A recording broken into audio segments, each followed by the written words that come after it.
The girl came in with the first hard frost of October, wrapped in a threadbare shawl that carried more dust than warmth, her boots worn through at the toes and eyes steady in a way that spoke of long travel and little mercy.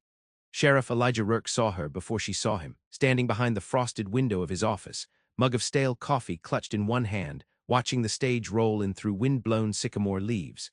It wasn't often newcomers came off the coach alone. Not women, not in late autumn. She gave her name as Anna Gable, though her voice didn't hold to it with much conviction. Said she had no kin left and she didn't ask for charity, just work, any work, a place where a body might stay quiet and keep busy. Elijah had seen runaways before, the kind that came west to vanish. He reckoned she was one of those, but her eyes were calm and clear, not hunted, not exactly. "You know cattle?" he asked, leaning back in the creaking chair behind his desk. She nodded. Some grew up with M. He scratched his beard, short and mostly gray now, though he'd only passed his 40th summer last year. "There's a ranch a half-day north, but the Branders don't hire through town, and it's near winter." "I'll take what you can offer," she said, and he couldn't help but note the way her jaw set, not desperate, but like a horse that's learned not to fight the bit, only carry the weight. He let out a sigh, set the coffee aside. "I got a spare room out back. Belonged to the deputy I lost in the spring. You clean, cook, keep the stove fed, you got a roof." Anna nodded again, slow. "That'll do." He meant it as a favor, though the weight of it already felt heavier than it should. Folks in town were bound to talk. Lone woman under the sheriff's roof, quiet and unreadable. But he'd been judged before and come through. Besides, there was something about her, some quiet steadiness that didn't sit like trouble. The days began to settle into rhythm. Anna rose before light, started the stove, swept the front steps. She cooked plainly but well, and Elijah found himself lingering over breakfast, offering an extra cup of coffee just to keep her at the table a few minutes longer. They spoke little. Her silences weren't cold but firm, like a door politely closed. She didn't offer stories, and he didn't ask. Still, he learned her rhythms. She walked to the edge of town each evening, past the last fence posts, stood there watching the land turn amber and then gray as the sun fell. She was always back by supper, hands scrubbed, hair tied neat, shoulders squared as if bracing against something no one else could see. He didn't realize how much he'd come to rely on her presence until the morning she didn't come to the stove. No clatter of kindling, no smell of coffee, just silence. Elijah rose, bones stiff, and knocked soft on her door. No answer. His heart nudged faster, unwelcome. He found her outside, bare-armed in the frost, kneeling by the hitching post. A bird lay there, small and still, its feathers puffed in the cold. A sparrow. "Hit the window," she said without looking up. Saw it fall. Elijah crouched beside her, the chill biting through his coat. "Won't make it." "No," she said, but she didn't move. He watched her fingers, gentle, calloused, stroke the bird's wing. "You always stop for the fallen." She looked up then, eyes not tearful but shadowed. "I think we're meant to." That moment stayed with him. A woman who'd likely seen more loss than kindness, still stopping for a broken sparrow. Later that week, trouble came down from the hills. A pair of drifters rode in drunk, raising hell outside the saloon. Elijah stepped in, hand on his Colt, calm and firm. He didn't like drawing iron unless it was needful. Anna watched from the boardwalk, still as a fence post. When one of the men spat toward her boots and called her something unkind, Elijah's jaw tensed. "You got two choices," he told them. "Horse yourself and ride out, or spend the night in the cooler till you learn to be civil." One reached for his belt. The next few seconds moved like smoke through dry air. Elijah had him disarmed and on the ground before the second man blinked. The town watched, half impressed, half wary. Law's a tricky business. Do it too soft, folks get rowdy. Too hard, and you turn into something worse. That night, as he cleaned his weapon, Anna brought him stew without being asked. She sat down across from him, watching the fire. "You were quick today," she said. "Didn't feel quick." She was quiet for a long time. Then, "My father wasn't quick. He was kind, thought that'd be enough." Elijah didn't ask the rest, didn't need to, but his eyes found hers, held there, and the silence stretched, not heavy this time, but shared. It had been a long while since anyone sat with him just to sit. And longer still since he'd felt the shape of his loneliness, not as a wound, but a space quietly beginning to fill. Snow came early that year. Not a blizzard, but a fine, steady hush that blanketed the town in white and softened the edges of everything sharp. It stuck to the eaves of the jailhouse, clung to the boots lined up by the stove, made the world feel smaller and somehow closer. Inside, the fire crackled constant, a low song that stitched the silence between two people into something almost warm. Anna took to winter with the same quiet diligence she gave all things. She patched curtains, mended Elijah's threadbare gloves, stacked firewood in precise, soldier-straight rows. She didn't speak of Christmas, but she baked bread dusted with nutmeg, and one morning he found a pine bough tucked above the hearth, strung with dried berries and thread. He didn't say thank you. She didn't expect him to. Some kindnesses are quieter than words. One afternoon, he found her in the storeroom with her sleeves rolled to the elbow, arms deep in flour. She was humming, just barely, and the sound caught him. Not the melody, but the fact of it. As if she'd let something slip without meaning to. He leaned on the doorframe, arms crossed. "That a hymn?" he asked. She froze, then nodded. Mama's favorite. She used to sing while kneading. Elijah didn't move, didn't smile, just let her have the space to choose what came next. "She died in Missouri," Anna said after a pause. "Fever took her, then Pa a week after, left me the mule and a sack of oats. I was 16.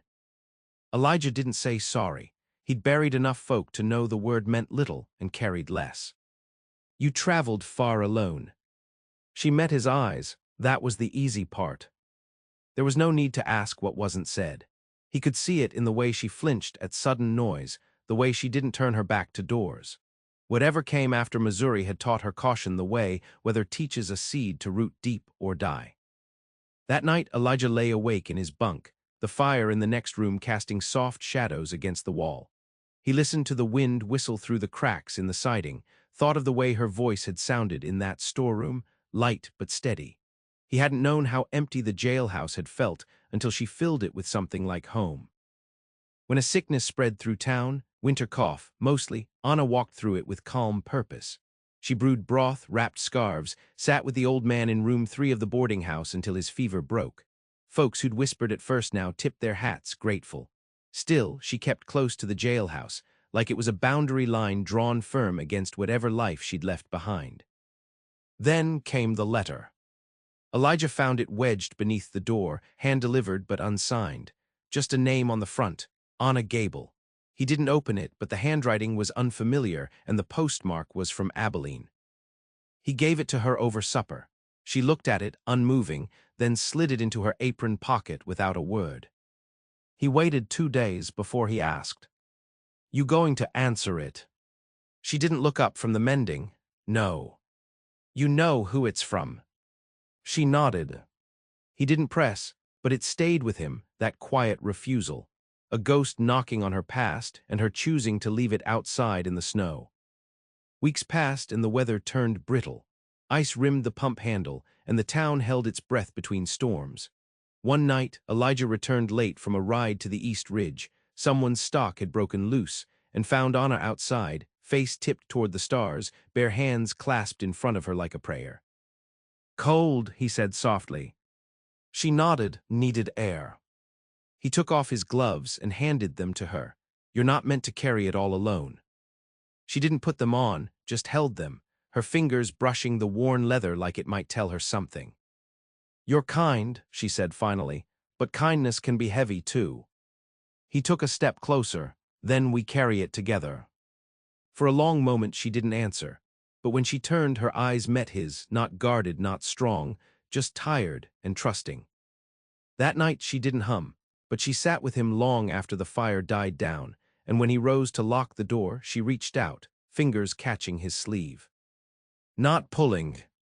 Just staying." The thaw came slow, like an old dog rising stiff from its place by the fire. Ice bled down from rooftops in long sighs, and the streets turned to a slush that carried every hoofprint and footprint like stories too tired to fade. Spring in Mercy Hollow was never clean, but it was honest, mud and melt, renewal by way of rot. And through it all, Anna stayed. She planted onions and carrots behind the jailhouse, hands sunk deep in the thawed earth. Elijah offered to help once, but she only smiled that small, tight smile of hers and shook her head. Some things were meant to be done alone. "I used to think roots were enough," she said one morning, wiping her hands on her skirt. But I've come to think it's the tending that matters. Elijah stood watching her from the stoop, mug in hand, nodding slowly. He didn't always understand her words, but he understood the weight of them. She spoke like someone who'd earned every thought. The town had grown used to her by then. Children waved as she passed, and the widow Harrow brought over preserves now and then, trying to coax a recipe in trade. Anna never gave it, but she shared the jam. Elijah caught himself looking forward to her smile when she tasted something sweet. Trouble returned in the form of a name spoken too loud at the wrong time. It came from a stranger, rider, clean boots, Eastern cut to his coat. He walked into the saloon asking for Anna Gable like he owned the place. Jade Lewis overheard it and told Elijah not an hour later. "Elijah," he said, voice low and urgent, "fella from Abilene in town, asking after your girl." Elijah didn't flinch. He only nodded, set his cup down, and stood. She was at the pump when he found her, sleeves rolled again, hair bound tight, always working, always braced. "Elijah," she said, reading his face before he spoke. He stepped close, voice a hush. "There's a man in town, asking for you." She stood still, not afraid, not yet, but alert. Name. "Didn't give one, from Abilene." Her hands curled into the pump handle. "I can run him off," Elijah said quietly, "if you want." She looked up at him then, something fierce and wounded flickering through her eyes. "No, if it's who I think, I won't run. I'm done with running." He didn't argue, but he stood closer. The man came toward the jailhouse around dusk, coat still sharp, boots cleaner than the ground beneath them. His face was smooth, eyes narrow with something that had never known want. "Elijah Rourke," he said by way of greeting, "I believe you're harboring my wife." Elijah stepped onto the porch. "She ain't anyone's property." "She's not yours either. She's under my protection." Honor appeared behind him, silent as fog. The man's face changed, not surprise, not joy, something colder. Possession, maybe, or triumph. "Anna," he said, with mock fondness. "Matthew," she returned, flat and even. "You took things that weren't yours," he said, voice syrup-thick and curling.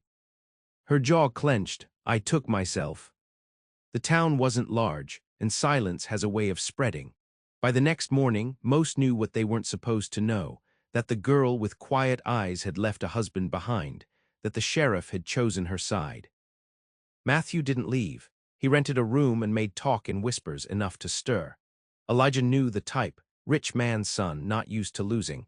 The law didn't stretch far in matters of marriage, and even less when the man had money to grease it. But Elijah made himself visible, made sure Matthew knew he wasn't watching from a distance. "You could be ruined for this," Anna said one evening, her voice barely above the crackle of the fire. "I've been ruined before," Elijah said. "Wasn't so bad, you just start again."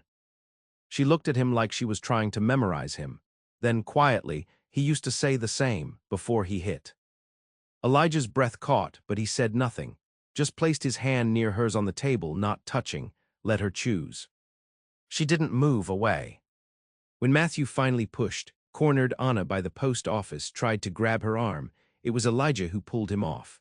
Threw him into the mud, badge cold against his chest, eyes full of something sharper than law. "She's not alone anymore," he said, "and you don't get to decide who she is." The judge rode in a week later, not for Matthew but for a land dispute north of town. Still, it gave Elijah a window. He filed charges for harassment, pressed a restraining boundary. It wouldn't hold forever, but it gave space. Matthew left the next morning, not beaten but checked, and that was enough. Later, when the day turned soft with the light of evening, Anna stood beside the garden, new shoots just starting to show. "You risked your name for me," she said. "I'd do it again." She looked at him then, really looked, and something in her face eased. Not happiness, not yet, but trust deeper than before, like she was choosing to believe in the soil beneath her feet. Summer came with its usual blaze, coaxing the hills to gold and the river to a lazy trickle. The heat pressed close around Mercy Hollow, curling the air above rooftops and turning the dust roads to fine powder. Crops inched upward and flies lingered in doorways. Folks moved slower, speaking less, as if saving their breath for something worth saying. The sheriff's office stayed open, though few had trouble enough to need it. Elijah kept the windows open and the ledgers tidy. He spent more time on the porch, boots on the railing, eyes half-lidded beneath his hat's brim. Anna came and went like wind through tall grass. Her presence felt even when unseen. She began sketching in the afternoons. Elijah found her once behind the jailhouse, seated on a crate with a scrap of paper across her knees, charcoal staining her fingertips. He didn't ask to see. She didn't offer. "Helps me remember who I was," she said one day, eyes fixed on the strokes. "Before." He nodded, watching the line of her profile against the setting sun. "I think you were always her, just took time to dig her out." She smiled faintly. "You sound like a man who's done digging." "I've buried more than I've found," he said, and then looked away. They didn't talk about Matthew again, though the shadow of him lingered. Letters came, sometimes, but Anna didn't open them, just fed them to the stove. Each one turned to ash like a chapter unneeded. One morning in late July, a child went missing. 6-year-old girl, blonde hair, skinned knees, last seen chasing a stray pup near the river bend. Panic rippled through town like a snapped rope. Elijah called for calm, formed a search line. Anna stepped forward without being asked. They combed the hills for hours, calling her name, following faint prints through dust and scrub. The sun leaned hard on their backs and worry frayed everyone's voice. At twilight, Anna spotted a torn scrap of cloth snagged on a branch. She didn't wait, she ran. Elijah followed the sound of her voice, soft but urgent, until he found them in a hollow of cottonwoods. The girl lay curled beneath a bush, foot twisted, eyes wide with fear. Anna knelt beside her, murmuring steady as a stream, hands gentle. "She's all right," Anna said as Elijah approached. "Scared and sore, that's all." He watched her then, truly watched, and felt something shift deep in his chest. Not just affection, not just gratitude, something bone-deep, a recognition, like finding a tune he'd hummed for years without knowing the words. They carried the girl back together, slow and careful. When they reached the edge of town, the mother ran to meet them, sobbing thanks, clutching the child like breath itself. Anna stepped aside, unnoticed, but Elijah turned to her. "You saved her," he said. "She needed someone," Anna replied, brushing dust from her skirt. "So did I." She looked up, startled, not because she didn't know, but because he'd said it plain. That night, Elijah didn't return to the office. He walked the back path to the house, hands empty, heart full. Anna was on the porch, a lamp glowing beside her, casting light across her lap where another sketch lay. She folded it slowly. "You sure?" He stepped onto the porch. "I'm sure." She didn't rise, just looked at him, long and quiet. Then, with a nod, she shifted, made space beside her. He sat, close but not touching, the silence between them deep as the prairie sky. "Don't know what comes next," she said. "Don't need to," he answered. And they sat there, shoulder to shoulder, as the crickets sang and the stars unfolded. No vows, no promises, just presence, just peace. By the time the cottonwoods turned again, the town no longer called her stranger. The wind still whispered Anna's name, but now it did so with warmth, not wariness. She had stitched herself into Mercy Hollow's quiet rhythm, not by declaration, but by the soft, persistent way wildflowers root in hard soil. Not asking permission, simply blooming. She stayed in the sheriff's house, though the townsfolk had stopped wondering when she might leave. Elijah still kept the badge, but not all the hours. He walked slower, smiled more. Sometimes he returned from his rounds to find bread cooling on the sill or a sketch pinned to the door, a hawk in flight, or the river bend at dusk. He kept them all. The world didn't forget them. Trouble came still, in trickles and floods. There was a barn fire in August that Anna helped extinguish with blistered palms, a flood in early fall that took out half the bridge. She worked beside Elijah, boots in mud, shoulders squared against whatever came. And in the doing, something grew between them. Not passion, not the hungry kind that burns fast and ends in ash, but something quieter, more enduring.